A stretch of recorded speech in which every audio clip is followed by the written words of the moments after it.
Hey everybody, it's Matt Collins with the Matt C Group, powered by eXp Realty. Today I'm with Taylor Perry with Van Dyke Mortgage. And Taylor, today I just wanted to ask, how long does it take to get a pre-approval letter?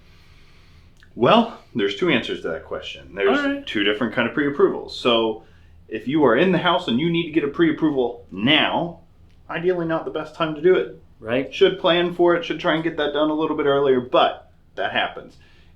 It takes about 30 minutes. It's not a long drawn out process. We can ask all the questions, put together a general basis of the file and say, yes, you are good to go, about 30 minutes. Okay. That's option number one. Option number two, a lot more in depth and a lot better of a process. We definitely recommend this one. It's your underwritten approval. Yes. So versus me just saying, hey, yeah, you're good to go. This is a approval from an underwriter saying, yes, you're good to go. That takes maybe 24, 48 hours. That's not long drawn out either. Okay. Usually we recommend to have that again in place before you even really start house hunting in earnest. Okay.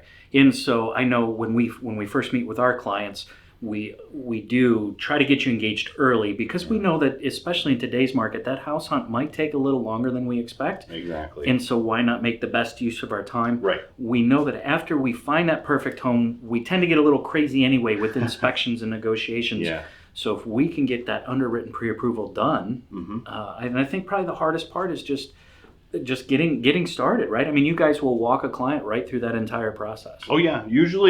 Usually pre-approval consists of a conversation of what are you looking for, what do you want, and then asking a whole bunch of questions like, what's your name, what's your birthday, what's your social, where do you live, how much money you make, all the junk that you have to answer, all that stuff. And then if we do option number two, I got to get your documentation, things like pay stubs, W-2s, bank statements, just that kind of stuff. Yeah.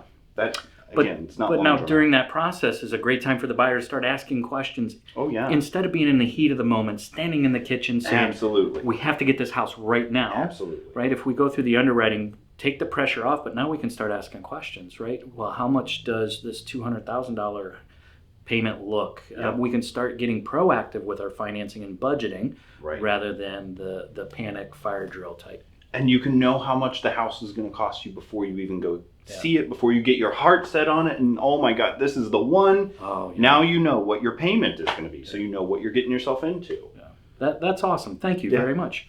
Guys, I hope you enjoyed today's video. If you did, please like and subscribe, share this out with everybody, and until next time.